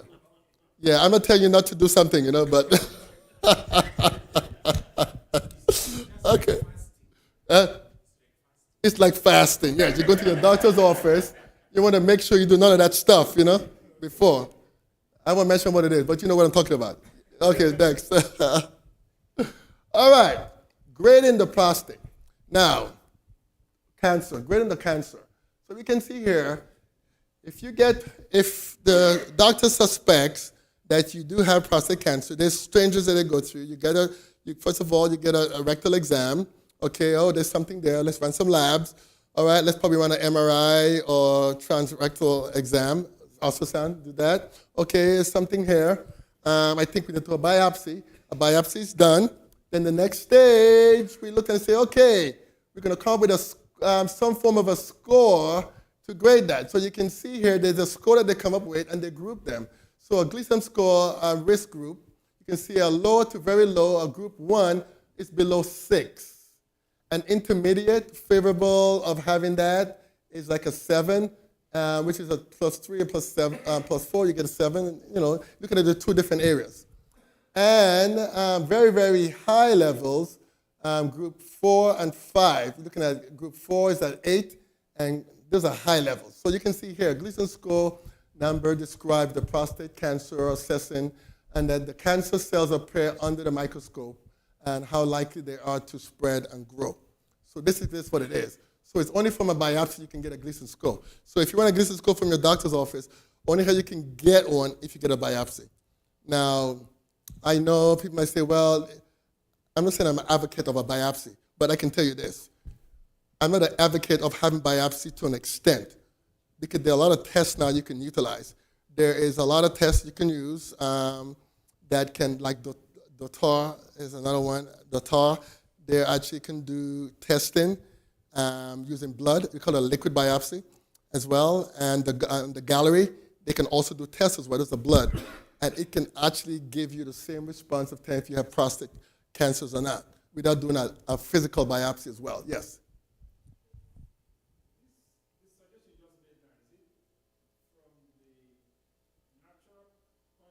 Yes. Yes. Yeah, a lot of guys, yes, from the natural point of view, but also it's actually in the area right now, like Cologuard. Cologuard, you heard of Cologuard? Cologuard is the same form of dose testing as well. It just has not come out yet, but it's being used all in Europe, all over. The FDA is still in testing of it, but they're using them still, and it actually has a very high specificity level, very, very good specificity level. So definitely, we are seeing good results with it. Gallery or Dotar, and they can tell you basically your levels of if you have, which cancer it is. It doesn't have to be prostate, it can be any cancer. They can tell you, except for blood cancers like leukemia and things like that. So it's very, very good. All right, let me see here. I wonder if we should actually continue, because there's a lot of stuff here. Probably in another, okay. Let's look at it. Understanding PSA levels, free PSA. So we talked about that a little bit already, about PSA levels and free PSA. Let's go. There's enough more information here. Okay, diet factors contributing to prostate health. Okay, we talked about a little here on plant-based. We talked a little cutting out dairy and red meats, definitely a factor there, we know for sure. And we did discuss that. So this is just a reiteration of that. Modified keto diet, or keto diet, seems to be a good one that they find that seems to do well with a lot of cancer. Why is that? Ketogenic diet seems to be able to control glucose a little better. And they've found that when you're actually in a ketosis, your body, your cancers does not have access to glucose, only ketones, and they can't use ketones to strive. So that actually controls cancer. So a modified keto diet is a good thing, or a full keto, which means that your carbohydrate level goes below 30. That's a lot. You can do that. You can cut your carb below 30. That means you can only have a banana and an apple, and everything else has to be no carbs. Yeah, because a banana is 15 grams, and an apple is 15 grams of carbohydrate. So that means that's 30 grams right there, and a day you're done. Or you cut your breads off. So you have to play around with that. So that's a full ketogenic diet. They have no carbs in their diet, actually very low carb in their diet. Intermittent fasting we talked about already, and a low estrogen diet, as we talked about already. Those are the areas I would definitely look at and focus on definitely, making sure you're getting a lot of the environmental pollution and non-GMO foods and pesticide-free items. Okay, next one. I think we're about, I'll go until what, 5:30? That's good? That's good? Or you think we need to round up? What do you think? Tell me, Mr. Man. Huh? 5:30 will be fine? Okay. All right, next slide. Okay, repurposed drugs and prostate cancer. All right, how many of us know what repurposed drugs are? So these are drugs that are used, let's say like metformin, that are used for diabetes, but it can be used for cancer as well, okay? So any drug that can be used for something else other than what it was used for, and it can be used to treat a disease, That's what, and they are safe and effective. We're going to cover a few of them. Okay, for cancers. Okay, next slide. Next slide. I hope I have them on there. Next slide. Okay, so this is one that I see a lot of. So metformin, how many of us know what metformin is? Metformin is a drug that is used for diabetes controlling sugar level in the liver. So that one, they found in this study, they find that rapamycin, which is another drug that's used as well. It doesn't use it as much anymore, but actually they found when it can inhibit the growth of pancreatic cancer in vitro. But also they find it can actually work on prostate cancer as well, because they're so close together. The present study revealed that the combination of metformin and rapamycin synergistically inhibit the growth in vitro and may be potential treatment for other cancers such as prostate cancer as well. Okay? All right, next. So if you're using metformin, so you can see why it's good, because metformin controls sugar, and adding something else like rapamycin control the inflammatory responses in the body and pain. It can do that, so definitely. So metformin, again, combined with quercetin. You know what quercetin is? It's a bioflavonoid. And that one is found, it can actually suppress and inhibit the VEG form and P1K, as well as AK signaling pathways as well. Okay, in conclusion, the conclusion of this study in genetics, it found that indicate that a combination therapy of metformin and quercetin exerts synergistical and anti-tumor effects in prostate cancer via inhibition of the VEG and AKT and the P13K pathway. Okay, check this out. Thus, combination treatment of metformin would be a promising, not only promising, it's actually happening already. It's being used right now. And people are getting seeing good results with it. Yeah, go ahead. Okay, how many of us heard about fenbendazole? Yes, fenbendazole. Yes, you know what that one. Yeah, fenbendazole is actually a dewormer. Yeah, and it's actually used in animals. Mebendazole is used in human. Okay? And guess what? Most cancers actually also has parasites connected to it, worms connected to it as well. You didn't know that, right? Fungals and worms and different things like that. Parasites, they have found that. And I have a strong feeling that's why it is fenbendazole. But fenbendazole works in different ways. It destroys microtubules that sustain structure of cancer cells and its ability to divide and multiply. That's very important. Associated with blocking the glucose uptake by cancer cells. Very important, eh? Very important. Reducing the expression of the GLOC4 transporters, as well as the hexokinase. This is the enzyme that actually breaks things down. And thus starving cancer cells. They need glucose. It boosts the production of cancer-killing gene, the P53 gene here, a gene cancer patients may lack sometimes. When the P53 becomes mutated, it can cause, you can see a proliferation of cancer cells in those men. So mebendazole, which is the other one here, works by interfering with the cell division process of cancer cells. So those are safe, repurposed drugs that we have found that can work pretty well. Also works against parasites, which has a direct effect on cancers, as I mentioned before. So definitely, that's a factor that we need to look into. Those are drugs, yes. Next slide. Mm-hmm.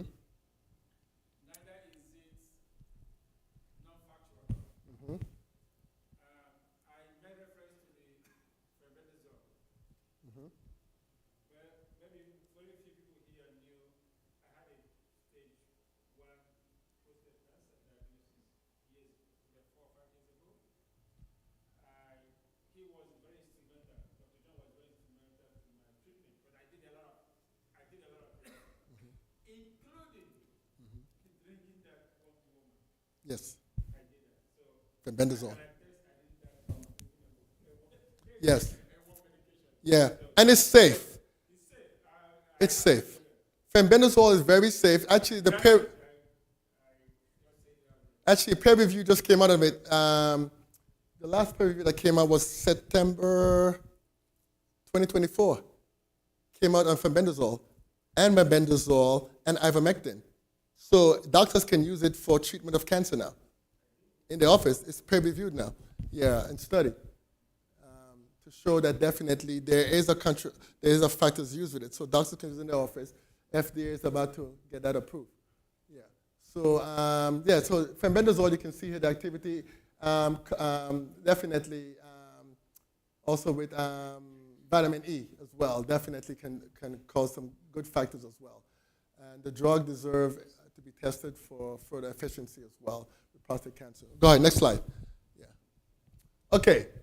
This is another one here that's talking about unbalanced phenotype. The fenbendazole was also cytotoxic against paclitaxel. This is the chemotherapy drug which shows resistance. One of the major challenges in the clinic, such as anti-tumor effects of prostate cancer, is that things like chemotherapy can become resistant to certain cancers. So what happened is that they found that fenbendazole actually makes it cytotoxic for cancers that actually cannot be utilized with this drug here. It can actually activate it. Isn't that amazing? Pretty good. Okay, go ahead, next one. And I'm almost there. Okay. Ivermectin. Another repurposed drug. How many of us know about ivermectin? All right. That one, we just got paid review on that one. Again. Yes, go ahead. COVID? Okay, COVID, okay.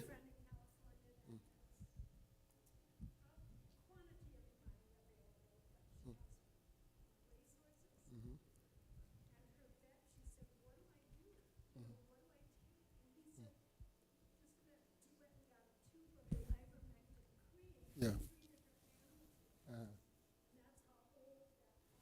Yeah.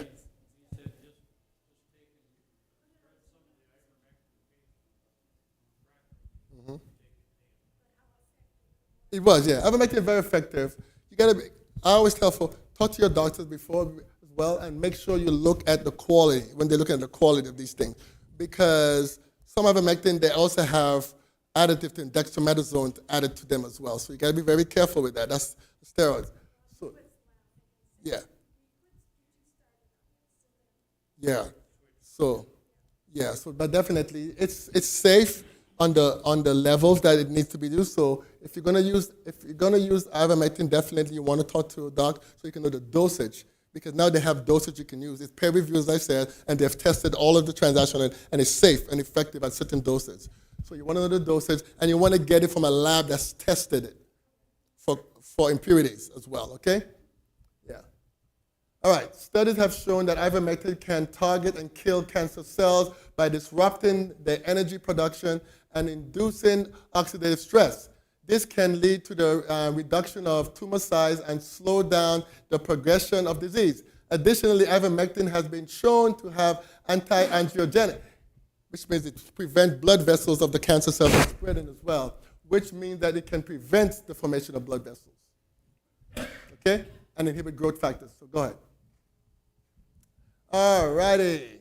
So, integrated effects of ivermectin on FOXA1 and KU70 and KU80 as target for ivermectin.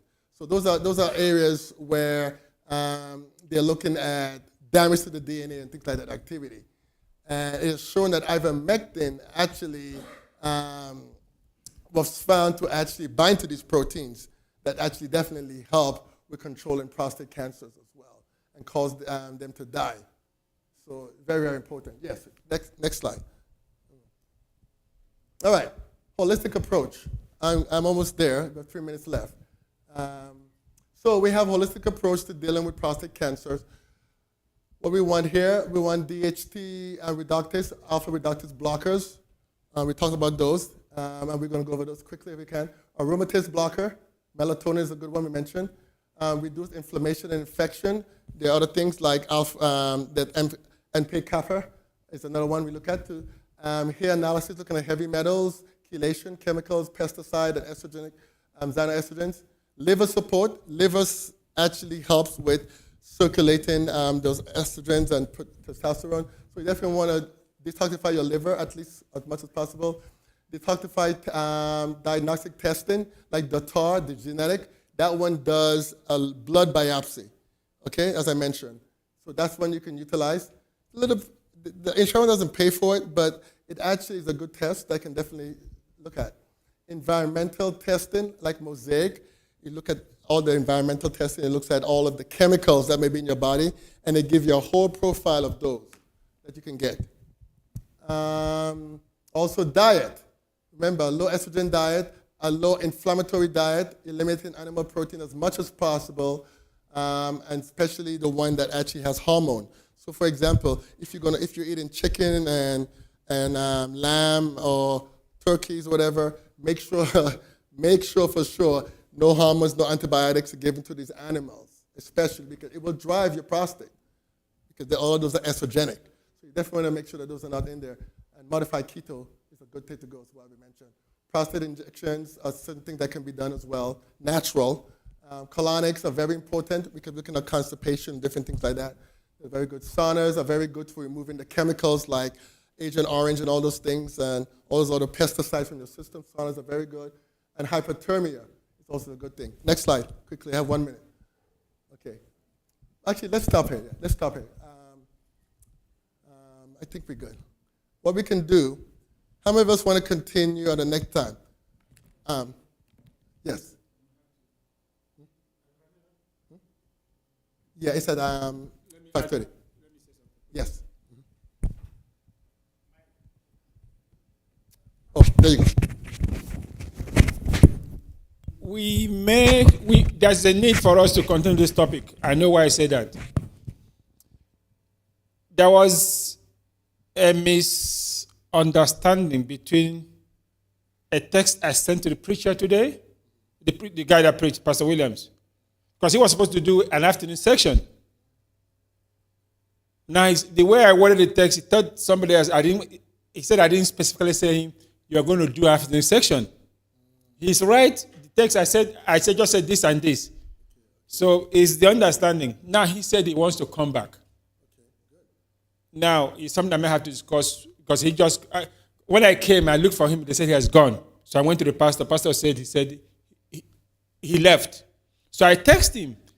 I said you were supposed to do an afternoon section. So he got back to me and said he's sorry, didn't understand it from the text. So he said anytime wanting to come back, that he's willing to come back. So I don't know the format it will be, whether it is to come and preach or to make because we gave him a presentation. So if he's coming to make a presentation, then I will say, you'll be part of it. If the pastor say, okay, let him come and preach, I don't know, we're going to figure out how to do it. Oh, definitely. Oh, we can, just let me know.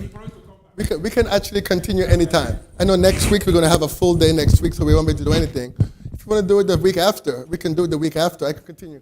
There's a lot of stuff. There's a lot of stuff I haven't touched yet on what you can do to help, the different natural supplementation, different things that you can do to help, different therapies you can do for prostate cancer that you can do to help on that. So, as I said, it's a lot of information. I'm just trying to get as much information as I can and pull the slides together to really cover as much as I can, the time frame. And then BPH, we haven't discussed that yet at all. That's a whole topic by itself in prostate and prostatitis. We haven't talked about that yet either. So there's a lot of factors involved here for prostate health that may even need to discuss in more deeper terms. So yeah, and they're all on the slide, actually. It's all on the slide. It's like about probably another 100 slides and they're probably just in prostate alone I can go over. But the idea is I want you guys to get away with what I just summarized what I went over, and definitely looking at the dietary, the lifestyle factor, understanding some of the factors involved with prostate cancer, understanding what you need to do, and most likely my getaway is more screening, okay? get into the doctor's office, getting some screening done every so often, once a year at least, or every other year, just getting a PSA levels done, getting a free PSA done with it as well. If you're going to do both.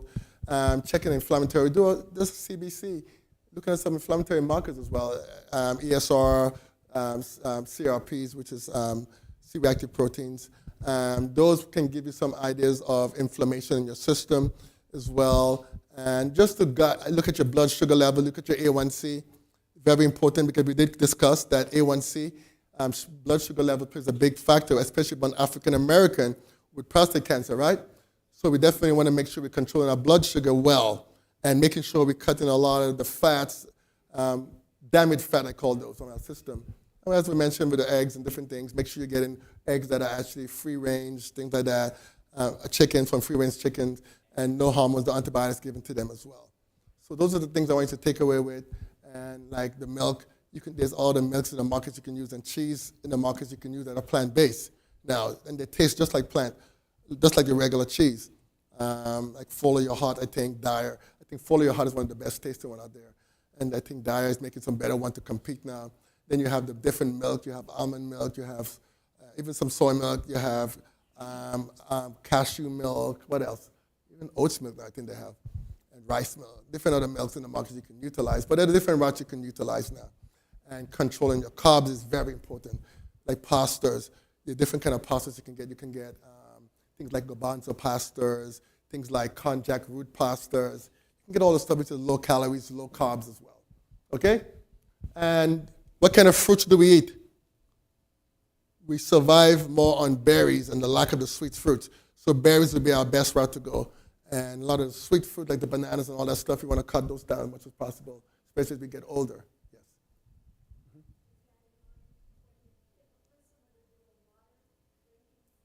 Yes.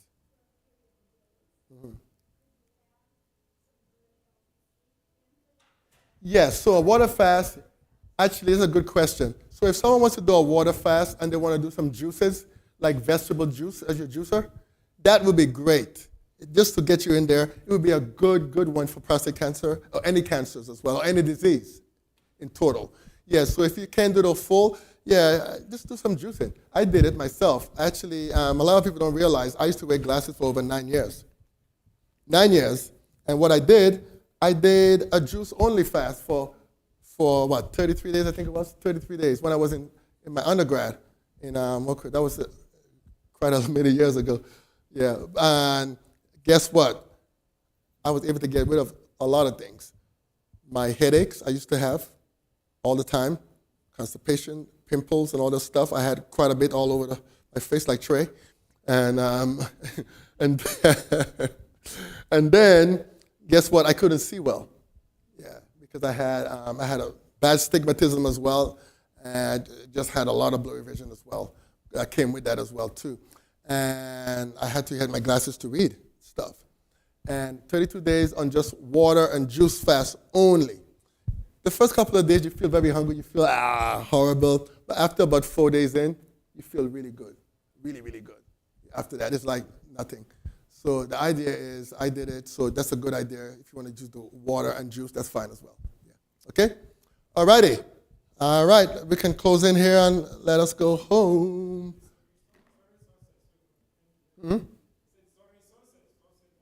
Yes.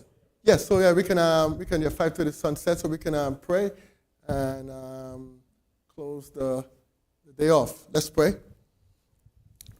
Father God, we had a wonderful day this morning, Lord, with your servant, preaching the gospel and to our men of how to control ourselves and selfishness, Lord. And we realize, Lord, that with your help, all things become possible. So we pray, Lord, now as we have looked over our health as well, the physical aspect, that we will also keep that at health because our body is the temple that you have made for us, Lord, to live in, and that we should keep it holy as well. So we realize some of these things that we learned today, that we will protect our bodies, especially our prostate, from injury, from damage, from disease. And we pray, Lord, that you may bless us as we start a new week. Give us strength, give us the mindset that we'll be able to fight the wiles of the devil, that we'll be able to stand strong with our armors on. And we pray as we fight through this week and we come back next week, we will have testimonies to share as we go to our next event next week, all day of the week. So we thank you in advance for your blessing. In Jesus' name we do pray. Amen. Yeah, definitely.